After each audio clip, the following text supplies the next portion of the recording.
하나님께서 오늘 이 시간 우리에게 허락하신 말씀은 신약성경 마가복음 11장 우리 12절 말씀부터 14절까지 말씀입니다. 우리 신약성경 73페이지쯤 있습니다. 마가복음 11장 12절 말씀부터 14절까지 말씀을 제가 봉독합니다.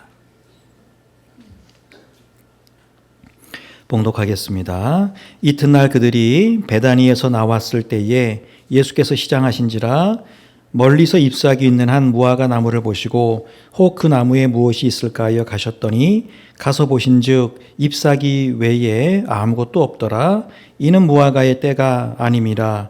예수께서 나무에게 말씀하여 이르시되 이제부터 영원토록 사람이 내게서 열매를 따먹지 못하리라 하시니 제자들이 이를 듣더라. 아멘. 네, 세상의 거의 모든 대부분의 일들은 인풋이라고 하죠. 들어오는 게 있으면 아웃풋, 나가는 게 있기 마련입니다. 자, 예컨대 기업이 어떤 사업을 새로이 시작한다라고 할 때에 좋을 것 같으니까 그냥 하자 이렇게 하는 기업은 세상에 없겠죠. 기업은 이윤을 추구하는 곳이기 때문에 반드시 자기가 투자하거나 들어간 돈보다 더 많은 돈을 벌어야 합니다. 아, 돈이 된다라고 하는 건 뭐죠? 투자한 돈보다 벌어들인 돈이 더 많을 때, 이거 돈이 되겠구나. 이렇게 해서 어떤 일들을 시작하게 됩니다. 우리 개인도 마찬가지입니다. 내가 어떤 걸 만들어야 된, 어떤 물건이 필요할 때, 이걸 내가 직접 재료를 사다가 만드는 게 싸고 좋은 건지, 아니면 그것보다는 그냥 이렇게 제품으로 되어 있는 걸 사서 그냥 쓰는 게 더 싸고 좋은 건지, 우리는 그 판단을 한 다음에 결정을 하게 되죠. 상한 음식을 먹으면 배가 아픕니다. 좋은 음식 먹으면 몸이 건강해지죠. 나쁜 걸 보고 들으면 내 입에서 나오는 말도 나쁜 말이 나오고, 죄된 것을 보고 들으면 내 행동도 죄된 것이 나옵니다. 일도 하지 않고 게으르게 살거나 규모를 생각하지 않고 쓰고 싶은 대로 돈을 쓰면 삶이 어려워지는 건 사실 시간 문제죠. 농사 짓는 사람이 작물만 심어놓고 아무 일도 하지 않고 가을에 어떤 추수만 기다린다라고 하면 많은 수확이나 좋은 열매를 기대할 수 없습니다. 자, 오늘날의 세상은 심지 않아도 거두는 걸 복이라고 말하고, 심지 않음에도 많은 걸 거두는 사람을 대단한 사람 혹은 복 있는 사람이라, 똑똑한 사람이라 이야기하지만, 하나님이 세상을 이끌어 가시는 원리, 창조 질서의 어떤 원리는 심은 대로 거두는 것입니다. 그래서 하나님은 늘 우리에게 열매가 중요하다, 이걸 많이 강조하시죠. 그리고 그 열매를 얻기 위해서 우리 삶의 인풋, 뭘 집어넣어야 되느냐, 이걸 뭘 심느냐, 이거를 굉장히 많이 성경을 통해서 우리에게 말씀을 하십니다. 자, 오늘 말씀에 보면 예수님이 제자들과 이른 아침에 베다니를 떠나서 예루살렘으로 가십니다. 아마 이른 아침이었기 때문에 아침 식사를 제대로 하지 못하신 것으로 보여집니다. 자, 배가 고프셨는지 멀리 무화과 나무가 있는 걸 보시고 잎이 무성하다라고 하는 걸 보시고 가서 뭔가 시장길을 달랠 만한, 우리도 무화과 나무가 주변에 있지만 우리 지나가다가 있으면 먹기도 하고 하잖아요. 보니까 잎이 무성해서 당연히 열매가 있겠구나. 가서 확인해 보니까 열매가 하나도 없는 것입니다. 자, 아직 무화과 철이 아니었기 때문이다. 성경은 그렇게 말씀하죠. 자, 이 무화과 열매라고 하는 것은 저도 식물은 잘 모릅니다만 그 잎사귀가 나기 전에, 그리고 잎사귀가 남과 동시에 어떤 작은 열매들이 맺혀야 열매가 생긴다고 하는데, 지금 잎이 이렇게 무성함에도 불구하고 열매가 없다는 건 앞으로도 열매가 날 가능성이 없다는 거죠. 자, 그걸 확인하신 예수님께서 무화과 나무에게 이제부터 영원토록 사람이 열매를 따먹지 못할 거다, 이렇게 하십니다. 나무 입장에서 보면 굉장히 안 좋은 저주의 말씀이죠. 자, 이걸 보고 어떤 사람들은 무화과 나무 철도 아닌데, 예를 들면 우리가 사과를 예를 들면 봄에 사과나무에 사과가 안 열렸다고 막 뭐라 하는 거하고 똑같다는 거죠. 무화과 철도 아닌데 무화과 안 났다고 저주하시는 거, 이거 너무하신 거 아니냐, 이렇게 말하는 사람도 있지만, 자, 오늘 말씀에서 예수님이 강조하신 건 그게 아닙니다. 단지 예수님 배는 고픈데 가서 보니 먹을 건 없고 그래서 홧김에 에이 하면서 이렇게 저주하신 것이 아니라, 잎사귀는 무성한데 열매가 없는 무화과 나무를 통해서 제자들에게 열매 맺는 삶이 중요하다. 이걸 알려주시기 위해서 실물 교수라고 하죠. 뭔가 샘플을 보고 말씀을 하신 거라고 하는 거예요. 자, 예수님이 저주하신 무화과 나무는 잎사귀는 무성하게 있습니다. 그래서 딱 보면 열매가 있을 것 같은데 실제로는 열매가 없는, 곧 사람의 눈을 속이는 그런 나무였던 것이죠. 자, 이 열매 없는 무화과 나무는 말 그대로 그럴싸해서 정말 삶이 신앙의 열매로 가득할 것 같은데 실제로 들여다보면 정작 열매가 없는 그런 사람을 상징하기도 합니다. 자, 오늘 말씀에서 예수님은 제자들과 또 오늘 이 말씀을 듣고 또 묵상하는 우리들에게 어떻게 보면 경고하시는 거라고 할 수 있습니다. 삶에서 열매라고 하는 건 필수다. 반드시 열매는 맺혀야 된다라고 하는 것이죠. 열매를 맺지 못하는 삶은 저주받아 마땅하고 그 자체가 이미 저주받은 삶이라고 하는 것입니다. 자, 오늘 말씀은 우리 삶에서 신앙의 열매, 믿음의 열매가 중요하다. 이게 이제 오늘 말씀의 결론입니다. 자, 아무리 많은 기도와 찬양과 묵상을 해도 삶이 선한 열매를 맺지 못하면 자신의 믿음에 대해서 다시 생각해보고 돌아보고 점검하고 회개해야 한다는 것이죠. 왜냐하면 시편에 있는 것처럼 우리 성도의 삶은 시냇가에 심겨진 나무와 같다. 그래서 언제나 때를 따라서 열매를 맺기 때문이라고 하는 것이죠. 우리가 내 심령 가운데 기도라고 하는 걸 넣고 찬양이라고 하는 걸 넣고 들여보내고 말씀 묵상이라고 하는 걸 자리하게 한다면 당연히 삶에서 기도의 열매와 찬양의 열매와 묵상의 열매가 나타나게 되어 있다는 것입니다. 왜 그렇습니까? 인풋 들어간 대로 나오기 때문이라는 거예요.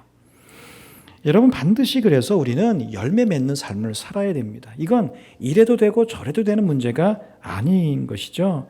열매 맺으면 좋고 안 해도 아니면 말고, 여러분 이런 문제가 아니라는 거예요. 왜 그렇죠? 여러분, 이건 좋고 나쁜 문제가 아닙니다. 살고 죽는 문제고 복과 저주의 문제이기 때문에 그렇습니다. 우리가 흔히 하는 것처럼 짜장면 먹을까 짬뽕 먹을까, 둘 중에 뭘 먹든지 무슨 상관이겠습니까? 내가 좋은 거 그냥 그날 입에 당기는 거 먹으면 되죠. 이래도 되고 저래도 됩니다. 여러분, 그런데 만약에 우리 오징어 게임이라는 영화에 있는 것처럼 짜장면을 먹으면 살고 짬뽕을 먹으면 죽는다. 만약 그런 어떤 조건이 있다고 해보세요. 우리 중에 누가 죽는 짬뽕을 먹겠습니까? 사는 짜장면을 선택하겠죠. 여러분, 이것이 우리가 열매 맺는 삶에 깊은 관심을 기울여야 될 아주 중요한 이유입니다. 여러분, 우리가 심는 것이 무엇이든 심는 그대로 열매가 맺히는 하나님의 말씀의 이 원리, 심은 그대로 열매가 맺힌다. 이 원리는 믿음의 좋은 것들을 심는 사람에게는 사실 이게 굉장히 복된 말씀이지만, 반대로 불순종의 죄를 심는 사람에게는 굉장히 두려운 말씀입니다. 여러분, 우리의 말 한마디가, 우리의 행동 하나가, 또 우리의 어떤 생각 하나가 그 모든 것 내가 심은 그대로 열매 맺힌다. 여러분, 이걸 꼭 기억하시기 바랍니다. 그것이 무엇이든 내가 심은 그대로 내 삶에, 내 자녀의 삶에, 내 가정에, 이 교회에 열매가 맺힌다 라고 하는 걸 우리가 잊지 맙시다. 자, 그러면 우리가 우리의 삶 속에서 맺어야 될 열매가 어떤 것이 있는가? 많이 있겠지만 간단하게 몇 가지만 살펴보면, 먼저는 생각, 이 마음의 열매입니다. 여러분, 사람이 누리는 생각한 대로 마음을 먹고 마음 먹은 대로 말하거나 행하게 되어 있습니다. 여러분, 우리나라에서 제일 무서운 죄 여러분 다 아시죠? 대법원의 대법관도 어떻게 할 수 없는 죄가 있어요. 아시죠? 괘씸죄. 이거 괘씸죄 한번 걸리면 이건 답이 없어요. 아무리 옆에서 그 사람은 그런 사람이 아니야 아무리 이야기해줘도 상관없습니다. 그냥 괘씸한 거예요. 이유가 없습니다. 여러분, 누군가를 의심하는 마음이 들잖아요. 그러면 이상하죠, 사람이? 한번 저 사람 의심하는 마음이 딱 들면 그가 무슨 말을 해도 무슨 행동을 해도 다 의심이 든다는 것이죠. 여러분, 그래서 참 이게 무서운 거예요. 내 마음이 어느새 굳어버리는 거죠. 여러분, 마음이 굳으면 은혜도 막히고 열매도 맺지 못합니다. 성경에 씨 뿌리는 자의 씨 뿌리는 비유를 통해서 뭐라고 하세요? 우리의 심령이 부드러워져야 된다, 이런 말씀을 하시지 않습니까? 여러분, 그러므로 우리의 생각과 마음을 잘 잘 지키는 일이 중요합니다. 특별히 오늘 이 시대가 더욱 그러합니다. 여러분, 쓸데없는 동영상들 보면서 여러분 잡다한 지식들을 여러분 생각 속에 집어넣지 말고, 그게 정말인지 가짜인지 이것도 모르는 분별되지 않은 그런 영상들을 우리가 보면서 그런 것들을 넣지 말고, 의미도 없고 그다지 재밌지도 않은 그냥 텔레비전을 멍하니 쳐다보면서 끝나고 나면 아무것도 남지 않는 그런 것들 우리의 생각과 마음에 넣지 말고, 살아있는 하나님의 말씀, 정말 하나님이 우리에게 부탁하신 그 살아있는 말씀, 믿음과 삶의 의미를 부여하는 것들을 여러분의 생각과 마음속에 집어넣으시기 바랍니다. 그러면 여러분이 넣은 그 하나님의 말씀은 생명체라고 했어요. 말씀은 그 생명체가 내 안에서 살아 움직임으로 다시금 이것이 밖으로 나올 때 놀라운 믿음의 열매로 나타난다라고 하는 것이죠. 로마서 12장 3절에 보면 내게 주신 은혜로 말미암아 너희 각 사람에게 말하노니 마땅히 생각할 그 이상의 생각을 품지 말고 오직 하나님께서 각 사람에게 나누어 주신 믿음의 분량대로 지혜롭게 생각하라. 지혜롭게 생각하면 그 지혜로운 생각이 지혜로운 열매를 맺게 한다는 겁니다. 자, 두 번째는 말의 열매가 있겠죠. 이건 너무 많이 말씀을 드려서 긴 말씀 나누지 않겠습니다. 여러분 주변에 늘 궁시렁대고 늘 불평하고 늘 불만하고 늘 남 이야기하고 남 탓하고 누구는 어떻대 누구는 어떻대, 여러분 이런 말 하는 사람 보세요. 여러분 그런 사람들이 복되게 잘 살던가요? 아마 그러지 않을 겁니다. 실제로는 자기가 제일 잘난 것처럼 이야기하지만 실제 그 사람의 삶을 보면 참 그 사람처럼 안 되고 불쌍한 사람도 없다 이렇게 여겨지는 사람들이 우리 주변에 굉장히 많이 있습니다. 여러분, 우리가 입으로 내뱉은 말은 우리가 의식하든 의식하지 못하든 열매가 되어서 그대로 내게 돌아옵니다. 그래서 시편 141편 같은 경우에 보면 여호와여 내 입에 파수꾼을 세우시고 내 입술에 문을 지키소서 그랬어요. 여기 입술에다가 파수꾼을 세우라는 겁니다. 그래서 말이 나갈 때 이게 믿음의 말인가 아닌가 이거를 늘 점검하라고 말씀을 하고 있죠. 왜 그렇습니까? 여러분, 그래야 믿음의 말에 합당한 믿음의 열매가 맺히기 때문에 그러합니다. 여러분, 여러분의 말이 여러분의 삶을 삼키지 않도록 주의해야 합니다. 늘 믿음의 말을 함으로 아름다운 입술의 열매를 맺어야 할 줄로 믿습니다. 생각나는 대로 말하지 마세요. 가장 미련한 사람입니다. 화난다고 막 떠드는 사람, 어리석은 사람입니다. 우리는 입술에 파수꾼을 세워야 합니다. 무슨 파수꾼이요? 믿음의 파수꾼, 말씀의 파수꾼을 세워서 내가 하는 이 말이 선한 말인지, 남을 살리는 말인지, 믿음의 말인지, 하나님이 기뻐하시는 말인지를 항상 점검해야 돼요. 왜? 그래야 말의 열매를 아름답게 맺기 때문이죠. 자, 세 번째는 행위의 열매입니다. 너무 당연하죠? 남의 것을 훔친 사람, 그에 대한 처벌을 받게 될 것이고요. 누군가를 구하거나 좋은 일 한 사람 상을 받게 됩니다. 그리고 이 두 가지가 잘 지켜진 사회를 우리는 정의로운 사회다 이렇게 표현합니다. 하지만 우리가 사는 세상은 이게 잘 안 지켜지죠. 잘못을 했는데 죄를 졌는데도 벌을 받지 않습니다. 좋은 일 했는데도 거꾸로 이런 사람이 더 억울한 일을 당합니다. 여러분, 하지만 하나님 앞에서는 어림없습니다. 세상은 정의롭지 못하고 부조리한 세상이기 때문에 악한 사람들이 다스리는 아무리 권세 권력이 있는 사람이라 할지 깨끗하지 못한 사람도 있기 때문에 세상은 그리 정의롭지 못합니다. 옳은 걸 그르다고 하고 그른 걸 옳다고 하는 경우들이 많이 있습니다. 여러분, 하지만 하나님 앞에서는 어림없습니다. 잠언 24장 12절에 보면 마음을 저울질하시는 이가 어찌 통찰하지 못하시겠으며 내 영혼을 지키시는 이가 어찌 알지 못하시겠느냐. 그가 각 사람의 행위대로 보응하시리라. 무엇대로요? 각 사람의 행위대로 보응 그대로 갚으신다는 거예요.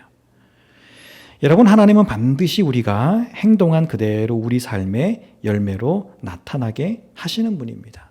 그러므로 우리가 낙심하지 마라. 내가 이렇게 선한 일을 했는데, 내가 이렇게 착한 일을 했는데, 내가 이렇게 믿음으로 살았는데 누구도 알아주지 않고 누구도 칭찬해 주지 않고 그 행위에 따른 보상이 없는 것처럼 여겨질 때 여러분 낙심하지 마십시오. 왜죠? 하나님은 다 보고 계시고 다 알고 계시고 또 그대로 갚으시는 분이기 때문에 그러합니다. 아무도 안 봐도요. 여러분 누가 보신다고요? 하나님이 보세요. 그러니까 여러분 우리가 사람들이 거의 모든 죄를 밤에 짓는다고 하잖아요. 왜? 어두우면 안 보이니까. 그러나 여러분 빛을 창조하신 분, 어둠을 창조하신 하나님께서 우리가 깜깜한 어둠 속에서 무슨 일을 한다고 못 보시겠어요? 그건 아니죠. 여러분 우리가 하나님이 늘 내 모든 것을 보고 계시다는 것, 알고 계시다는 걸 기억하고 우리는 낙심하지 말아야 돼. 내 인생은 왜 이러나? 아니요. 하나님이 다 알고 계세요. 다 보고 계세요. 자, 마지막 믿음의 열매가 있습니다. 여러분 우리가 드리는 한 번의 예배, 또 우리가 고백하는 이 한 번의 기도, 우리가 목청껏 부르는 이 한 번의 찬송, 우리가 따르는 한 번의 순종, 또 우리가 행하는 한 번의 봉사, 섬김, 여러분 이런 것들에는 열매가 뒤따른다는 겁니다. 자, 우리는 이 한 번을 우습게 생각합니다. 그 한 번 못하면 그 다음 두 번째 하면 된다고 생각을 해요. 오늘 못하면 내일 하면 된다고 생각하고 이번 주 못하면 다음 주 하면 된다고 생각을 합니다.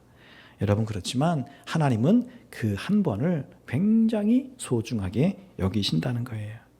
우리는 우리의 믿음을 자꾸 실제로 그렇게 살지도 못하면서 자꾸 평균으로 보려고 하는 경향이 있어요. 무슨 말이냐면 우리는 오늘 못하면 다음 주에 2배로 잘하면 되지, 이런 생각을 참 많이 하잖아요. 믿음도 그렇고 우리 일상도 그렇고 오늘 못하면 내일 더 많이 하면 되지, 이런 생각을 한다는 거예요. 근데 실제로 우리가 지나온 삶을 돌아보면 오늘 못한 거 내일 2배로 할 가능성은 별로 없어요. 저 같은 경우를 봐도. 그러다 보니까 우리는 자꾸 평균, 그래 오늘 못하면 내일 하면 되고 이번 주 다음 주, 이번 달 못하면 올해 못하면 내년에 하면 되고, 이런 생각을 자꾸 갖다 보니까 오늘 이 순간을 소홀히 여길 때가 굉장히 많이 있다라고 하는 것이죠. 여러분 그런데 하나님은 평균도 보시겠지만 그러나 그 한 번의 믿음을 보시고 거기에 합당한 열매를 맺게 해주신다는 것도 우리는 잊지 말아야 합니다.